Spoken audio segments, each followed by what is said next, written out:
दोस्तों, आपको यह जानकर आश्चर्य होगा कि जिन स्पेशलाइज्ड क्रायोजेनिक टैंकर्स में ऑक्सीजन ट्रांसपोर्ट की जाती है उनको 40 किलोमीटर पर आवर की स्पीड से ज्यादा से नहीं चलाया जा सकता। क्यों? क्योंकि एक्सीडेंट होने की स्थिति में बहुत भयानक विस्फोट होगा और शायद यही कारण है एक पॉइंट से दूसरे पॉइंट तक ऑक्सीजन पहुंचने में इतना टाइम लगता है। एक और बात जानकर शायद आपको झटका लगे, शौक लगे कि सरकार ने लिक्विड मेडिकल ऑक्सीजन को सालों से आवश्यक दवाओं की सूची में रखा है। आवश्यक दवाओं की सूची में रखने का मतलब यह है कि उसके प्राइस फिक्स हैं, उसको कोई भी कॉमर्शियली ओवरचार्ज नहीं कर सकता और आइग्मा के प्रेसिडेंट के अनुसार एक ऑक्सीजन सिलेंडर हॉस्पिटल के सारे खर्च मिलाकर भी 350 रुपए से ज्यादा का नहीं होना चाहिए। अब ये हजारों में क्यों ब्लैक हो रहे हैं, ये व्यवस्था पे बहुत बड़ा क्वेश्चन मार्क। दोस्तों, जीवन रक्षक ऑक्सीजन पर बेस्ड आज का ये खास वीडियो आपको सोचने पर मजबूर करेगा, आपको अवेयर करेगा और कहीं कहीं आपको जोर का झटका भी लगेगा। ये वीडियो अंत तक देखें क्योंकि मैं आपको बताऊंगा भाई, जब चारों तरफ ऑक्सीजन है तो इसी से क्यों नहीं ले लेते? ऑक्सीजन की कीमत कितनी होनी चाहिए? ऑक्सीजन बनती कैसे है? आखिर चैलेंज क्या आ रहा है ऑक्सीजन में? सारी चीजों पर एक एक करके बात करेंगे। अवेयरनेस का वीडियो है। यदि आप सीरियस हैं, लर्निंग में इंटरेस्ट रखते हैं, यह वीडियो आपके लिए क्रांतिकारी होगा। तो मान लो आप कुछ काम नहीं कर रहे हैं तो भी आपको 1 मिनट में 7 से 8 लीटर हवा चाहिए। इसका मतलब एक दिन में लगभग 11,000 लीटर हवा चाहिए और इस हवा में जो आप ले रहे हैं बाहर से, इसमें खाली 20-21% ऑक्सीजन है। और मजे की बात क्या है, आप लेते वक्त 20% ऑक्सीजन ले रहे हैं और छोड़ते वक्त उसमें से 15% वापस छोड़ देते हैं। तो ओवरऑल जो ऑक्सीजन आपने ली उसमें से खाली 25% आपने कंज्यूम की और ओवरऑल जो एयर आपने ली उसमें से खाली 5% आपने कंज्यूम की। इस हिसाब से एक आदमी को नॉर्मल स्थिति में एक दिन में 550 लीटर शुद्ध ऑक्सीजन चाहिए। इसीलिए एक सिलेंडर लगभग 20 घंटे काम करता है। दोस्तों, सबके दिमाग में बड़ा प्रश्न है, चारों तरफ तो ऑक्सीजन है भाई, इसी में से क्यों नहीं ले लेते? चलिए फर्क समझते हैं। जो मेडिकल ग्रेड ऑक्सीजन होता है उसकी प्योरिटी लगभग 93 से 98% की होती है। जो हमारे आसपास हवा में ऑक्सीजन होता है उसकी प्योरिटी लगभग 21% होती है। तो भाई, जो ऑक्सीजन हवा में है उसको सीधा मेडिकल इमरजेंसीज में काम में नहीं लिया जा सकता। तो आपके दिमाग में इस वक्त जरूर एक प्रश्न आ रहा होगा कि भाई, जब हवा की ऑक्सीजन काम की नहीं है तो ऑक्सीजन बनती कैसे? दोस्तों, हवा में गैसेज होती हैं, जिसको हम हवा कहते हैं, वो गैसों का समूह है। उसमें नाइट्रोजन है, उसमें ऑक्सीजन है, उसमें ऑर्गन है, उसमें हीलियम है, उसमें जिनोन है, उसमें क्रिप्टोन है, बहुत सारी गैस है। अब इसको 1 मिनट लगेगा, थोड़ा टेक्निकली समझिए। पानी को जब अपन 100 डिग्री तक हीट करते हैं तो क्या होता है? पानी भाप बन जाता है। बहुत ध्यान से समझना। और ऑक्सीजन आप जानते हैं गैस में कब बदलती है? -183 डिग्री सेंटीग्रेड पे।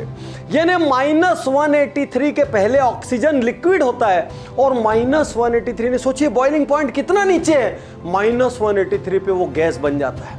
तो फिर कैसे गैस बनाते हैं? तो हवा को लेते हैं, हवा को लेके उसको -183 तक कूल करते हैं। हालांकि उतना लंबा नहीं करते, प्रेशर के जरिए जल्दी काम हो जाता है।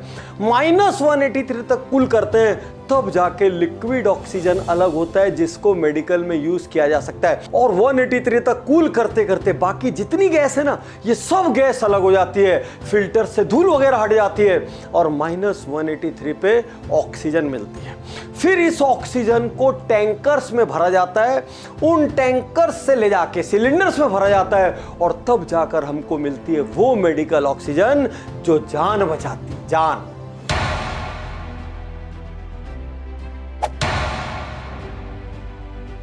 जहां पर ऑक्सीजन प्रोड्यूस होती है वो ज्यादा लिक्विड मेडिकल ऑक्सीजन बना सकते हैं, लेकिन भाई इनको रखने के लिए जो टैंकर चाहिए वो अपने आप में यूनिक होते हैं। उनके पास ऑक्सीजन बना के स्टोर करने की कैपेसिटी नहीं है। जिन टैंकर्स में इनको ले जाया जाता है, जिनको स्पेशलाइज्ड क्रायोजेनिक टैंकर्स बोलते हैं, वो टैंकर हिंदुस्तान में टोटल 1000-1500 हैं। अब आप सोचिए, किसने सोचा था कि लाखों टैंकर्स की जरूरत पड़ जाएगी। तो टैंकर अचानक से नहीं है, और टैंकर नहीं है तो कई जगह ऑक्सीजन बन के पड़ी भी रहती है, तो वो एक जगह से दूसरी जगह नहीं जा सकती। ये कोई बहुत आकर्षक बिजनेस नहीं था। इसमें सिलेंडर की कॉस्ट बहुत ज्यादा है, और उसके अंदर भराने वाली गैस चूंकि आवश्यक कमोडिटी में है, इसलिए बहुत कम है उसकी कीमत, तो बहुत प्रॉफिटेबल नहीं था ये, इसलिए सिलेंडर की तादाद उतनी ज्यादा नहीं है। और जब देश के हर छोटे से छोटे गांव, तालुका, शहर, हर जगह, हर बेड पे ऑक्सीजन सिलेंडर लगेगा, तो अचानक कहां से आएगा। और उसके बाद जैसा कि मैंने शुरू में बताया, इनके टैंकर बहुत स्लो स्पीड से चलते हैं, तो एक जगह से दूसरी जगह का ट्रैवलिंग टाइम भी बहुत हाई हो जाता है। इस वजह से ऑक्सीजन का प्रोडक्शन राइट होने के बावजूद पूरा जो सपोर्ट सिस्टम है, वो सपोर्ट सिस्टम में जगह जगह लैक्यूनाज है, छेद हैं। इस वजह से देश की रिक्वायरमेंट पूरी नहीं हो रही है, और हमारे लाखों भाई बहनों की जाने जा रही है। कोरोना शुरू होने के 8 महीने बाद नए ऑक्सीजन प्लांट्स की बिड मंगवाई गई थी।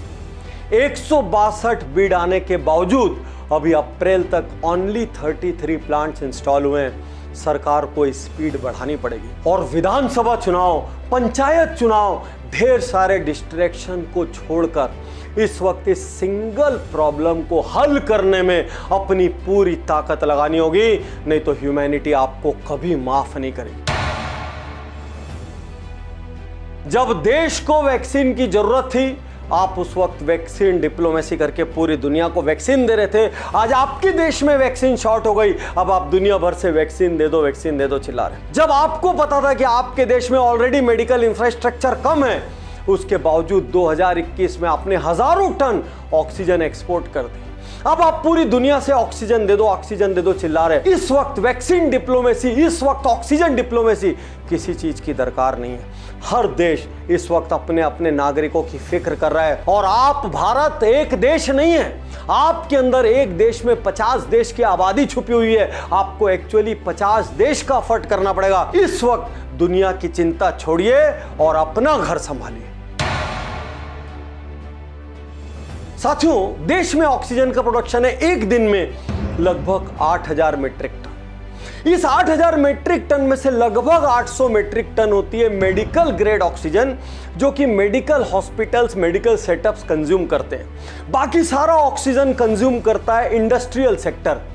लेकिन 2019 में कोरोना के पहले की बात थी, आज आप जानते हैं पर डे का मेडिकल सेक्टर का ऑक्सीजन कंजम्पशन लगभग 7000 मीट्रिक टन है, और 7.5 से 8000 का प्रोडक्शन है। तो आप समझिए लगभग जितना प्रोडक्शन है उतना ही कंजम्पशन है, क्योंकि किसी ने नहीं सोचा था इतनी बड़ी तादाद में देश को मेडिकल ऑक्सीजन की कभी रिक्वायरमेंट भी हो सकती है, किसी ने नहीं सोचा था। और अब जबकि सारा का सारा ऑक्सीजन हॉस्पिटल्स की तरफ जा रहा है, तो इंडस्ट्रीज को कुछ नहीं मिल रहा है। अच्छी बात यह है, भले सरकार की वजह से, कोर्ट की वजह से, या लोगों की जागरूकता की वजह से इंडस्ट्रीज के ऊपर अब ह्यूमैनिटी को वजन दिया जा रहा है।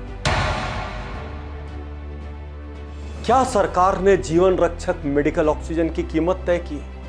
जरूर की। स्क्रीन पर देखिए, लिक्विड मेडिकल ऑक्सीजन की कीमत दिख रही है और मेडिकल ऑक्सीजन की कीमत दिख रही है। और दोस्तों, जब कीमत इतनी कम है तो सिलेंडर हजारों रुपए के क्यों बिक रहे हैं? चारों ओर क्यों ब्लैक मार्केटिंग हो रही है? जब इंसान के अंदर का दानव बाहर निकलता है, जब वो विपरीत परिस्थितियों में लोगों की जान से खेलता है और वो लोगों की जान के ऊपर अपने अंदर के लालच, अपने ग्रीड को रखता है, तब ऐसी परिस्थितियां पैदा होती है जहां पर लोग जिंदगियों के भरोसे कमाते हैं। होना नहीं चाहिए। बोकारो स्टील प्लांट में 145 मजदूर टिफिन बॉक्स सामने रखा था, लेकिन उन सब ने कहा जब तक 50 टन ऑक्सीजन और नहीं बना लेंगे तब तक खाना नहीं खाएंगे। एक छोटा सा मजदूर जब देश को पहले रख सकता है, एक छोटा सा मजदूर जब दूसरे नागरिकों को पहले रख सकता है, कंट्री फर्स्ट, पीपल फर्स्ट सोच सकता है, तो सारे सक्षम लोगों, इस वक्त काला बाजारी और जमाखोरी मत करना। इतिहास माफ नहीं करेगा, और जो आपके किए हुए कर्म हैं वो एक दिन पलट के लौट के आपके पास जरूर आएंगे। इसलिए इतने खराब कर्म मत करो कि अगले कई जन्म खत्म हो जाएं। आपके मन में प्रश्न होगा, क्या ऐसे ही चलता रहेगा? क्या ऐसी जाने जाती रहेगी? क्या ऐसी स्लो डिसीजन मेकिंग होती रहेगी? क्या फाइलों में चीजें अटकी रहेगी? नहीं, देश अब तेज काम कर रहा है। थोड़ी गलतियां हुई जरूर है, लेकिन प्राइवेट और गवर्नमेंट सब ने हाथ मिला लिया है और पूरी दुनिया इंडिया के सपोर्ट में आ खड़ी हुई है। 2 मिनट लगेगा, जरा समझते हैं। ऑक्सीजन प्रोडक्शन की बात बहुत सारी कंपनियों ने, स्क्रीन पे लगातार नाम आ रहे हैं, इन सब ने अपना अपना कॉमर्शियल प्रोडक्शन रोक के मेडिकल ऑक्सीजन बनाना शुरू कर दिया है और मेडिकल ऑक्सीजन देश के अस्पतालों में पहुंचने लग गई है। इंडस्ट्री को इसके लिए धन्यवाद की जरूरत है। रतन टाटा जैसे उद्योगपतियों ने सेकंड सबसे बड़ा काम किया, क्योंकि यदि ऑक्सीजन बन भी जाती तो एक जगह से दूसरी जगह कैसे जाती? उसके लिए तो टैंकर्स की जरूरत पड़ती। तो रतन टाटा जी ने शुरुआत करते हुए 500 करोड़ रुपए भी दिए और 24 क्रायोजेनिक टैंकर्स एयरलिफ्ट करवाए। उनकी देखा देखी और भी कई इंडस्ट्रीज आगे आई, WHO आ गया है, दूसरे देश आ गया है और हिंदुस्तान के बहुत सारे लोग अब इस दिशा में सोच रहे हैं। अलग अलग जगह से, सिंगापुर से लेके US से लेके UK तक सब जगह से टैंकर्स मंगवा रहे हैं। टैंकर्स भी आ जाएंगे तो अगला चैलेंज क्या आएगा? अगला चैलेंज सिलेंडर्स का आएगा। तो देश जाग गया है, दुनिया भर के कोने कोने से प्लेन ही प्लेन भर के सिलेंडर्स मंगवाए जा रहे हैं ताकि एक और ऑक्सीजन का प्रोडक्शन बढ़े, उनको लेकर जाने वाले टैंकर्स का नंबर बढ़े, उन टैंकर से जिन सिलेंडर्स में जाता है उन सिलेंडर्स का नंबर बढ़े। और ये सब से भी यदि पूर्ति ना हो पाए तो छोटे छोटे मिनी ऑक्सीजन मैन्युफैक्चरिंग डिवाइसेस ये दुनिया भर से इंपोर्ट की जा रही है ताकि लोग एक निश्चित रिस्क तक अपने घर में बैठकर उन डिवाइसेस से ऑक्सीजन ले सकें, ताकि हॉस्पिटल को हर पेशेंट के साइड में ऑक्सीजन सिलेंडर की जरूरत नहीं हो, पोर्टेबल डिवाइसेस से काम चल सके। बीती ताही बिसारी दे, जो हो गया उसको भूलते हैं। अब सरकार कम से कम हरकत में आई है। सेना लगातार अपने हवाई जहाज उड़ा रही है एक जगह से दूसरी जगह, और सेना के लोग टैंकर्स लेके आ रहे हैं, सिलेंडर्स लेके आ रहे हैं। अभी अभी आगरा की घटना मेरे पास आई है जहां पर एक रात में सेना ने ऑक्सीजन प्लांट को इंस्टॉल कर दिया। सरकार को समझ में आ गया कि टैंकर्स का ट्रेवलिंग टाइम बहुत ही खतरनाक है, बहुत जाने जाएगी। इसकी वजह से सरकार ने ऑक्सीजन एक्सप्रेस चलाने की पहल की। मैं यहां पर एक कदम आगे बढ़कर कहना चाहता हूं, एक नहीं अनेक ऑक्सीजन एक्सप्रेस चलाई जाए, साथ ही साथ सड़कों पर ग्रीन कॉरिडोर बनाया जाए ताकि इन टैंकर्स को जहां जहां सड़क से पहुंचना हो, न रास्ते में इनकी स्पीड धीमी हो, न इनको किसी चीज के लिए रुकना पड़े। इस वक्त पूरे देश के हर शख्स को एक साथ एक मकसद के लिए खड़ा होने की जरूरत है, देशवासियों को बचाना है। मैं तैयार हूं, मैं तैयार